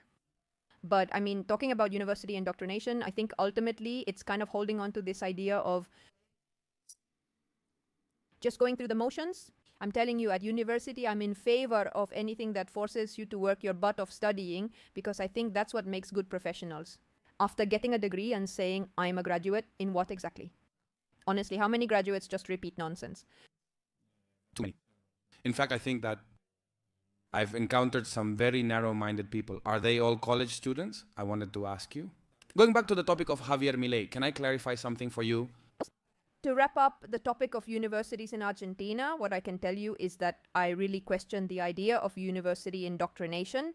It appears you're defending the right to pass by repeating just like others do because it's unfair if they can pass that way and you can't. That they encourage me to think critically. It might be harder, it might be easier, but the benefit I just gained is a benefit for life. That's on one hand, but on the other hand, despite bureaucratic tunnels and processes, although the crusade against the universities was presented as being against university indoctrination, the truth is that the defunding of the university affected all of them. Unparalleled.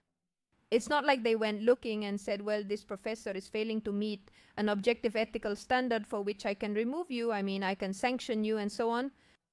No, they cut the budget for all the universities without any hesitation. For example, what happened?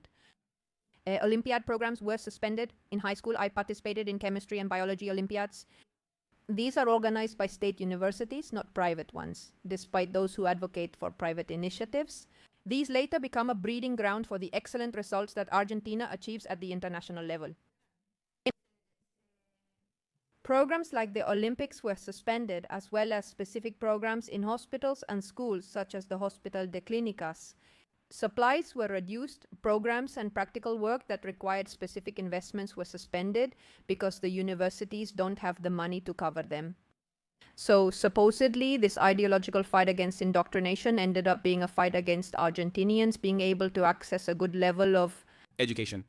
When universities in Argentina are still a factor of social mobility. And today, you can enter poor and graduate as middle class. Okay, I think that's a very good point. Going back to the topic of Javier Milei, did you mention something about national sovereignty earlier and that he had sold out to a historical enemy of Argentina like England? Could you elaborate on that, please? Well, the truth is that we have a lot of evidence there. On one hand, as you were saying, we have an Argentina. There was an issue with Kirchnerism, which I believe we all highlight as it was dreadful. China was allowed to set up a military base in Patagonia, Argentina, without our knowledge of its activities. What did? Millie? The logical thing would have been to say, goodbye Chinese base. He didn't give power to a United States base, exactly the same kind of power to a United States military base in Patagonia. Well, great, When I say, for me, that's the best way to illustrate that my law is bad in a different way, right? It's not that it's better, it's a different kind of bad. In politics, I prefer not to vote for the lesser evil. I think it's less bad than the Kirchners. Obviously. I'll also tell you, Lupe, what solution would you put in place right now, being a country with the debt that Argentina has, with the inflation that Argentina has, with the economic problem that Argentina had? With 40 years of socialism, how can you get out of a situation like that, maintaining sovereignty, security, and prosperity is very complicated, if not impossible, unless you are Russia, China, or the United States. Nowadays, with the great economist, Argentina entered selective default. Does that mean that the Argentine state is unable to pay its foreign debts? Yes, but this isn't because of Javier Milei. This is something that's been going on for 40 years. Argentina has long been accumulating debt to finance unproductive projects. First, though, let's start by saying that in the 1990s, Argentina was mainly liberal under Menem. It wasn't socialism. We had liberalism with Menem. In fact, he fulfilled all of Milei's wildest dreams: convertibility, the one-to-one exchange rate, 1 peso to $1, and privatizations. So let's not blame everything on socialism, because in this disaster that Argentina has become, liberalism played a very important role. On the other hand, even though we can't say that what's happening today is only Milei's fault, it's also not true that all of Milei's economic measures are good. Argentina today has... Inflation hasn't gone down because that would be deflation. It's just rising less. But first of all, the index used to calculate inflation is outdated. There are many things that we used to consider not so important in consumption that today are. For example, health insurance, Spotify, Netflix, and so on. There are a lot of expenses that we are not taking into account today for the calculations of the basic basket and so on. So it's hard to measure the well-being or discomfort of the Argentine state using those indexes. In fact, the very, let's say, what's his name? There, I always forget the name. Well, it doesn't matter. Government officials said these indexes would have to be modified in order to calculate all this correctly. And he said to him, if you change it, I'll fire you. Why? Because it's going to give bad results. You can verify this in the news. These conversations are not private. That's on one hand. On the other hand, even though inflation isn't rising that much, what happens is that the cost of living in Argentina has increased 3 to 5 times since Milei took office. Yesterday, I received an email stating that my private club membership fee is increasing by 13%. There are no services or government subsidies there. Do you know how much it is? I jotted down the updated prices here so I could share them with you. Argentina's minimum wage is around $, estadounidense, United States dollar, 240. The basic basket is, or rather, what you need for the basic basket. To not be indigent, it's $371, and what you need to not be poor is $847. No one earns the salary. Minimum wage, right? It's very strange, isn't it? How much does a supermarket cashier make? My sister is a manager at a restaurant, right? Restaurant? A supermarket? Not a restaurant? He earns 700,000 pesos a month. And how much is that in dollars? Dollars? Just over $600. And he works as... 10, 12 hours a day, something like that. So he would practically be in poverty. According to my sister... She lived alone. And when a few months after my law took effect, she had to move back in with my parents because she couldn't afford to pay the rent anymore. So what solution do you propose for all this? Because I'm going to give you one more fact. Because I think that... It's interesting. The retirement pension with the increase for March, we're still in February, is going to be $228. What's the big problem there? There's a big problem. At the end of last year, Milei claimed the minimum wage was $1,000. A few days later, he had to come out and say no, that it was a mistake. He said it himself, but the minimum wage, while great, is not at $1,000. Currently, an Argentine doesn't earn $1,000, which they need. Yes, he needs almost $1,000 and doesn't earn that much at all. Don't you consider yourself a socialist? No, I don't consider myself a liberal. Are you opposed to Miley Cyrus? Tell us, what would be your alternative for Argentina today? And I'm a conservative. I don't have an alternative for Argentina today. Because, well, it's like we said at the beginning, I don't put myself in a box. I don't feel limited by today's pragmatism. In the reality we have, where we have a lot of solutions or supposed solutions that don't solve anything and that I don't like. I give myself the luxury of not choosing. Why do I have to choose? She says the same. Look, I have a bag of crap, and here I have a bag of scented crap. Yes, but they're both bags of crap. Why? What do I care if one is scented and has pretty packaging? Yeah, but isn't it a little frustrating to know that your country is in such a terrible situation and not have any viable option for it to really get out of there?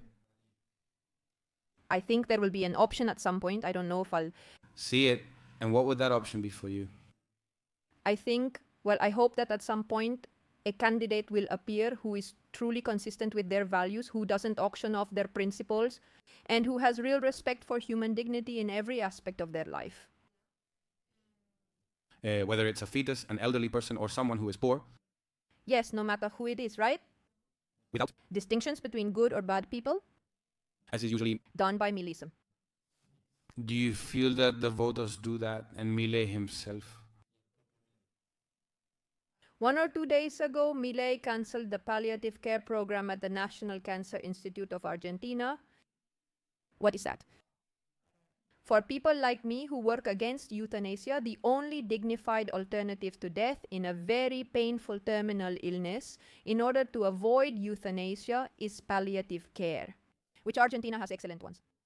When does the palliative care program of the National Cancer Institute end? The program has been dismantled due to lack of funding and the state completely neglecting it. What you're doing is creating the perfect environment so that later the pre-euthanasia advocates appear to say there are no effective ways to treat pain. Let's go for legislation in favor of euthanasia. I understand. So what's your opinion about the state? Is the state necessary? Of course it's necessary. And in fact, nowadays saying that the state isn't necessary means not understanding anything at all. Why? Because even the most staunch liberals, where do they set up their businesses? Where there are strong states. Give me an example of that. The United States has a very strong state. What is it that gives a company the security to establish itself and invest capital? The law? No, that the prosperous conditions will actually be fulfilled. Yes, there's a lot of well, I think my law started out as narco-capitalist, right? Today it's someone dependent on government assistance. Yes, it's very curious, but to what extent? Because of course I also think the state is necessary. It seems utopian to me at certain levels. Anarcho-capitalism seems almost as utopian to me as communism or anarchism itself. But do you believe in a big state? Look, it all depends. I mean, I think there are different balances when it comes to states. I believe in a strong state. Now, the extent that the state will have, I think, will mainly depend on the idiosyncrasy of a country and what is needed. What is the purpose of the state? Because there are things that are so important that we can't leave them up to whether the private sector decides to provide them or not. Education, healthcare, and pensions are essential and cannot be dismissed. If a group of private individuals or an organization doesn't show up to provide it, then it just doesn't exist. We can't afford for those things not to exist, not to mention justice, security, and so many other things, right? So I also think that the scope of the state will change depending on which society we find ourselves in. Argentinians have historically been a citizen who has no problem paying a lot in taxes as long as they get that back in the different services the state provides. We want public education, public health care, culturally and socially, that's what we want. Maybe in another society it won't be necessary because they aren't waiting for that to be public. Yes, but I'm not at all in favor of very high and abusive taxes. I think it's truly, and if there's something I support in my law 100%, it's having used the chainsaw, as he said, on a bunch of setups for people who weren't working. Many public employees were exploiting the state and taxpayers. I believe that for a country to be prosperous, entrepreneurship must be encouraged. And believe me, a country like Spain does not encourage entrepreneurship. Young Spanish entrepreneurs were all thinking about leaving here. Because what's not normal is that you pay half of what you earn to the state in the name of a... Despite claims, the state's budgets show that less than 20% is allocated to education and healthcare. But the problem there isn't what you pay, it's how it's distributed. You know, I mean, it's also about what you pay. Free movement around the world is already a reality in our globalized world, and that's not something you can fight. So if you have a country like Andorra next door, or you have the Dominican Republic or whatever, and you make a lot of money, they'll take 50% from you due to progressive taxes. The more you earn, the higher the percentage they take. People are going to leave. I mean, I understand that you have to charge some taxes. I'm not against it. If you leave me with the taxes I have right now in Madrid, which right now, just for having a business for a year and a half, I only pay 15%. Are they raising it to 25% now? I'm wondering what this is about. I'll stay here. I have no problem paying, but the services are crap. Corruption is rampant. Well, that's the issue for me. I mean, for example, the tax itself doesn't mean anything to me. Now, for what amount? And how are you going to use it? That's important because... If you tell me you pay a lot... That's well used. I don't have any problem. But a lot of people do. That's the thing. But what... You're telling me now is no, but this is being used wrong. But what if they used it right? I wouldn't pay for it either. The amount they take away in this country is outrageous. It's a real ripoff. Lupe, they take a lot of money from you. You can't work half the year for yourself and the other half for the state. That doesn't make any sense. I won't get into that because I don't really know the specific situation in Spain regarding how resources are managed. In Spain, just so you know, one day you end up paying just to work. I mean, you pay, like you're starting your own business. Are you self-employed? Actually, I already have my sound technician. Hey, Joda, can you advance me next month's payment? If I don't have money in my account, they can't charge me the self-employment fee, right? I mean, it's not just that, but since you've registered as self-employed and you don't have money in your account for them to take the self-employment fee, they fine you. Spain evidently has a very serious problem. I'm torn between conservatism and some liberal ideas that seem reasonable. I believe labeling oneself is perhaps... Cutbacks and taxes are not necessarily liberal. It doesn't have to be, I agree with you. I don't like labels, and I don't like, no, I'm liberal, no, I'm this, I'm a person, and a label doesn't define me. Besides, you have to see how things go as they come up. What is it that makes me feel... Now, I'll tell you. In Argentina, if the funds were properly distributed, I wouldn't have any problem paying the taxes that are paid. Not at all. But what happens is that there's corruption, there's mismanagement of those resources. So in that scenario, I'm not going to agree with the amount Of taxes that... we pay. Now, did Millet cut all those taxes? That's a good question. Has he cut all those taxes he said he was going to cut?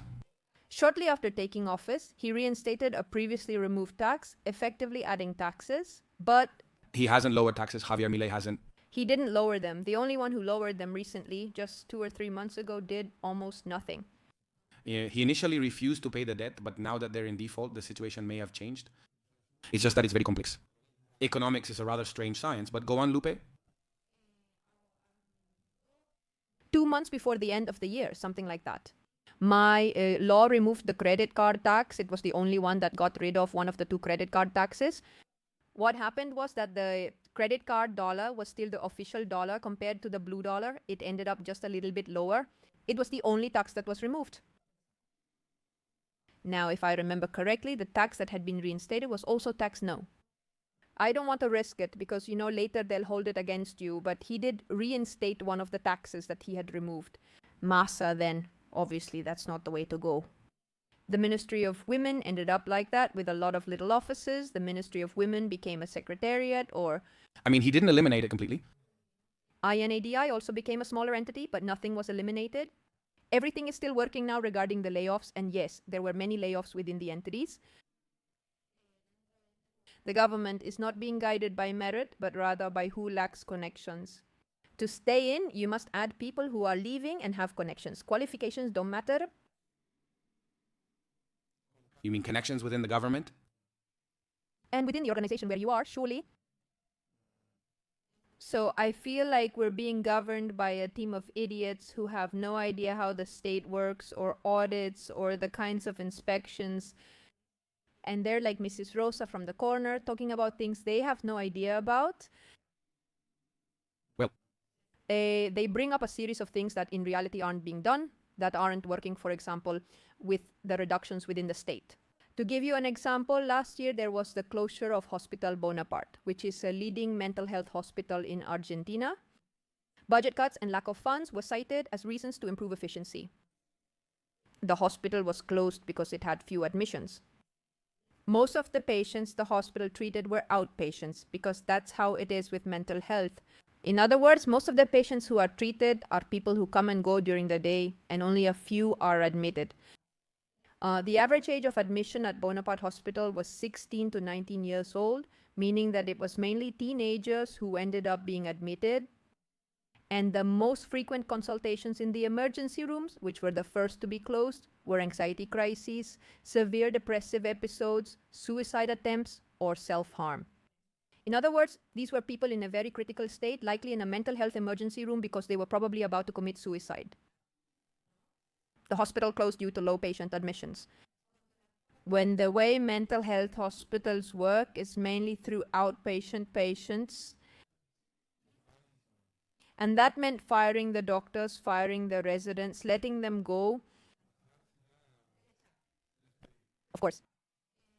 Ultimately, they reversed the decision within a week due to significant union pushback. But look at the solutions they proposed to make adjustments. If you can't close that, I would shut down ministries. I would shut them down. It's just a very complex issue. They informed you about shutting down various things, Millet? They created the Ministry of Deregulation itself for Stolzenegger. I mean, yes, I believe whatever he wanted. The thing is, there are things, It's like the positions and the positions. I mean, it's a very high level of inconsistency. Well, Lupe, honestly, I've really enjoyed talking with you. Your perspective on Argentina, on abortion, on universities. We still need to talk about euthanasia, which we could discuss another time. You've been in Madrid a lot lately, right? Yes, pretty much, honestly. Okay. Well then... Guys, I'll do 10 more minutes with Lupe, but only for the private skull community. Anything to add to wrap up today's episode? No, honestly, I loved it. It was really great. All right, thank you so much, Lupe, for coming. Give me your hand. This is the custom we're creating. See you next episode, and thanks for watching The Factory. Thanks, Lupe, for joining. Until next time.